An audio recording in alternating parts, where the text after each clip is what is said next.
That being said, I think it's very important to recognize that there is a tremendous amount of antagonism towards the United States. Israel and the United States are linked in many ways.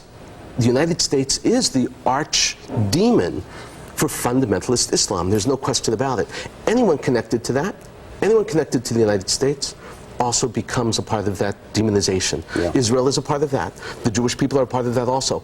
Unfortunately, though, it's very interesting that over the last few weeks we've seen that the United States has recognized that they were potential targets in foreign countries, and have even scaled down their responsibilities in various places. We had reported, about the report out of London some 3 weeks ago where Osama bin Laden had threatened that there would be some type of action taken against the U.S. because of its support of Israel. No, absolutely. There's a tremendous amount of links back and forth. It's not just because of support of Israel, it's also what the United States represents. Okay, so what does this all do now? Right. What happens ultimately is the United States believes fundamentally in freedom.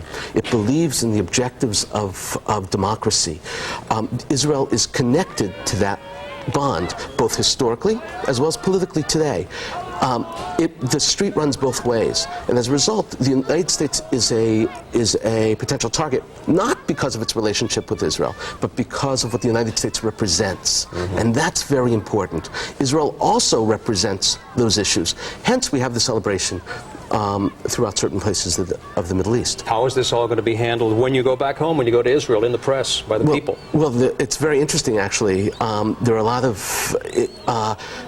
strange worries that my family has when I live in Jerusalem, the fact that I live in Jerusalem. Now it's very interesting. My Jerusalem counterparts are actually calling here to worrying about how we are in confronting terror, the likes of which we haven't seen almost ever.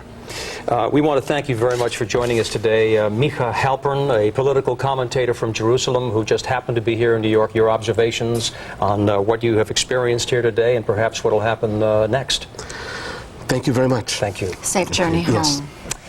4 planes crashed today, 266 people on board, passengers, flight attendants, and pilots. Those numbers we are hearing, we do believe those will be all confirmed as fatalities. Traffic has been a harried situation, to say the least, from early this morning. We have with us in the traffic center Rachel Letzker sitting in, and she can give us a feel. We know Penn Station, Grand Central Terminal, they have had closures. Can you help us out, Rachel, and let us know what's going on? Well, we are starting to see some sporadic travel right now on the trains, the A, B, D, E, F, G, L, N, Q, R, and W are seeing sporadic service at this point, along with the 1, 2, 4, 5, 6, and 7.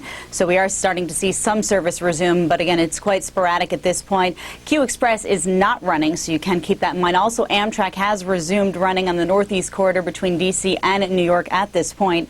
We do have lots of closures on the roadways as well. FDR is closed from Battery Park Underpass out to the UN. Also looking at closures southbound on the Deegan at 230th Street. Now, the northbound side is open at this point. Virtually, we have no travel moving into Manhattan. We are looking at some travel heading out at this point. I'm going to show you a couple of perspectives that we have right now as we head and take a look at the 59th Street Bridge at this point. You can see the skyline at this area. Still heading over right now and showing you the George Washington Bridge. Now, the upper level outbound, that has been reopened at this point. Still closed on the lower level and the inbound side of the upper level, along with the Holland Tunnel and the Lincoln Tunnel as well. Those do remain shut down at this point.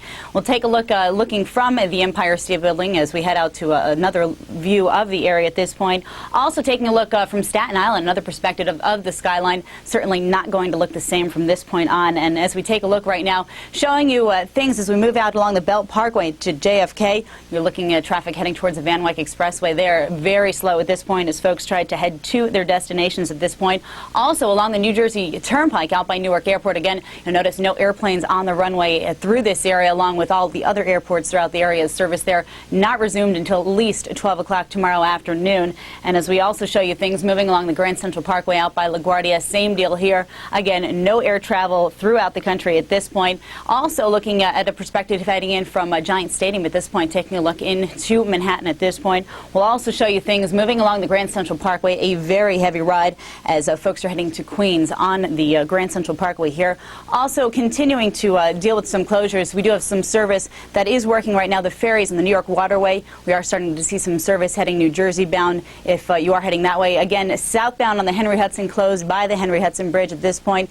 Northbound is open to the George Washington Bridge to head outbound into New Jersey at this point. Both sides of the Cross Bronx Expressway are open, but again, very heavy traffic as folks do head to and from their destinations at this point. Throgs Neck and Whitestone, open both ways at this point. Triborough, Bronx, and Queens bound only. That's where we're seeing service. No inbound service there. Again, the George Washington Bridge upper level open. Outbound, again, Lincoln and Holland, that does remain shut down. Brooklyn Battery Tunnel and the Brooklyn Bridge both closed at this point. Also, Brooklyn Bound, Williamsburg Bridge, and Manhattan Bridge, that is open to pedestrian traffic only. We're seeing no vehicles crossing through these areas. Staten Island bound, Verrazano Bridge, that is open. Brooklyn bound, though, that does remain shut down. Again, New Jersey bound, Bayonne and Goethals, along with the Outer Bridge crossing, that is open. The Staten Island bound sides of these three bridges, though, that does remain closed at this point.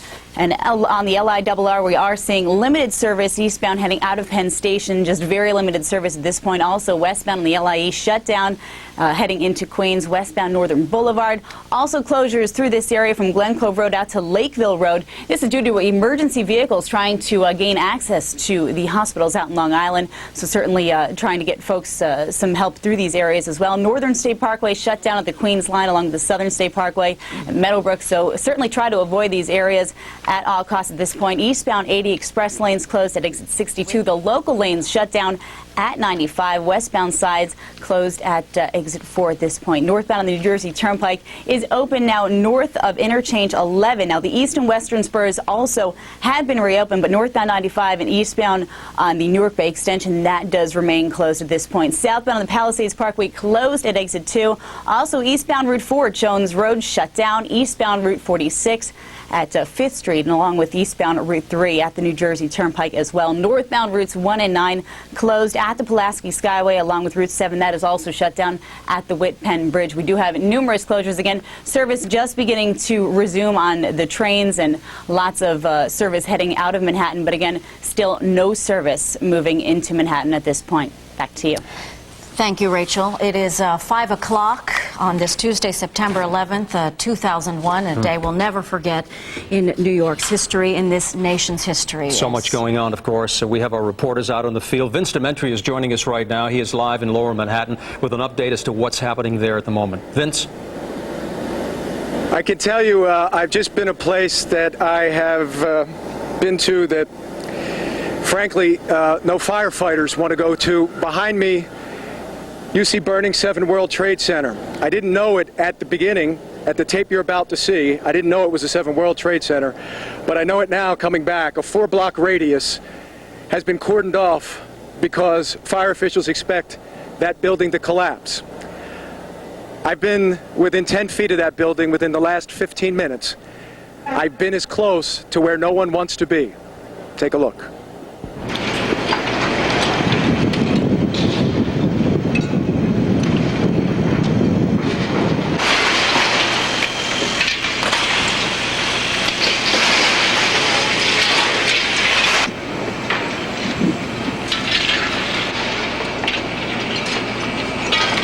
When you first saw it and walked up to it, you heard it as you were racing to it, but to see it's another thing. What's the first thing that went through your head just after initially seeing it? I just wanted to cry, to be honest with you. It's terrible. We are in an abandoned skyscraper, and quite frankly, I don't even know where I'm at. I see a sign outside that just gives me a reference of Barclay Street. As you can see all around here, the windows have been blown completely out. And as we take a walk towards the front of the building here, you want to take a look outside. If you have never been to war, like I have never been to war, then this is what it looks like.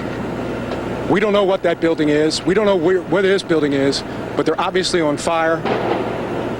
Maybe there's a chance that they could collapse.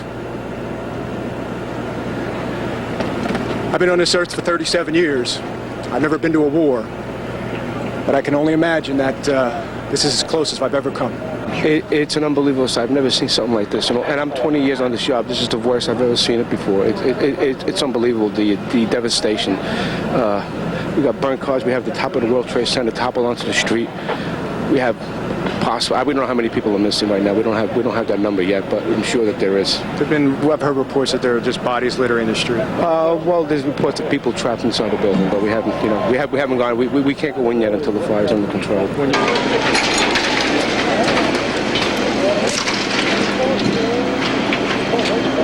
More debris falling from a nearby building, the World Trade Center. We're at West Broadway and Barclay. Very difficult to breathe here, but look around.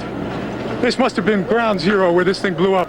Car after car after car, buses, completely obliterated and burned straight down to the steel. Behind me, that gaping hole, that's where one of the two towers stood. It's not there. And as you can see above me, the fire in this adjacent building just continues to rage. It's a surreal environment. It's almost impossible to describe.